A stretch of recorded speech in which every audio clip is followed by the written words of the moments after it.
Chapter 4, Number 51.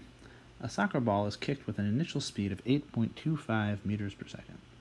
After 0.750 seconds, it is at its highest point.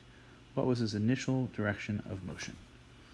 So, we have, as usual, we sketch the ground, and we pick our soccer ball, and we say soccer ball goes, as always, soccer ball goes with some initial angle theta and some initial speed v0, which we know, 8.25.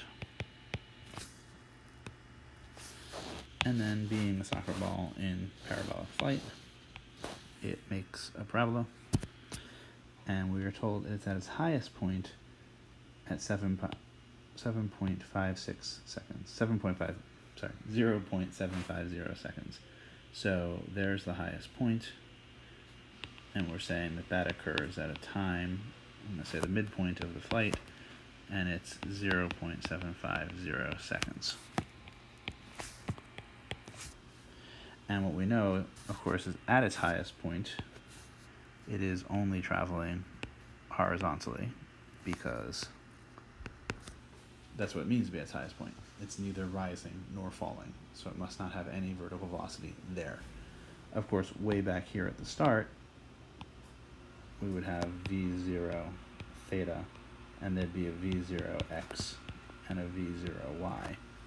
But by the time we get to the highest point, all the v0y has gone away. The acceleration has reduced it to 0.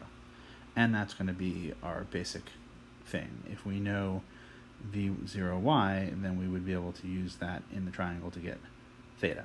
And theta is really what we're looking for, because if we look at our question, we are looking for its direction, and that's going to be theta. Right, some angle above the horizontal. So we look at this and say, well, we know that v0x is just v0x. Right? Vx is always just v0x. There is no horizontal acceleration, so the speed doesn't change in the horizontal. But v0 or vy, the component of the velocity at any moment, the vertical component is going to be v0y plus ayt, which is v0y minus gt here.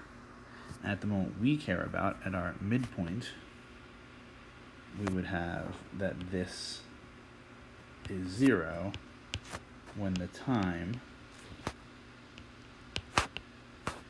is the midpoint time.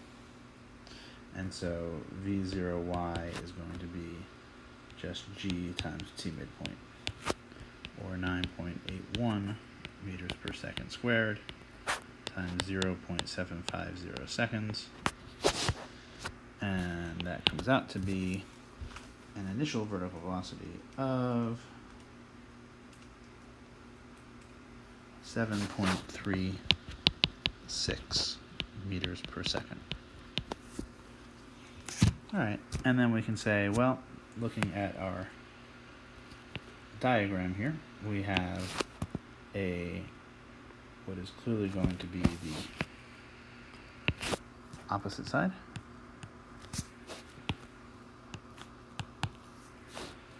And we have this, which is clearly the hypotenuse. And the opposite of the hypotenuse is the sine of the angle. So we can just say that the angle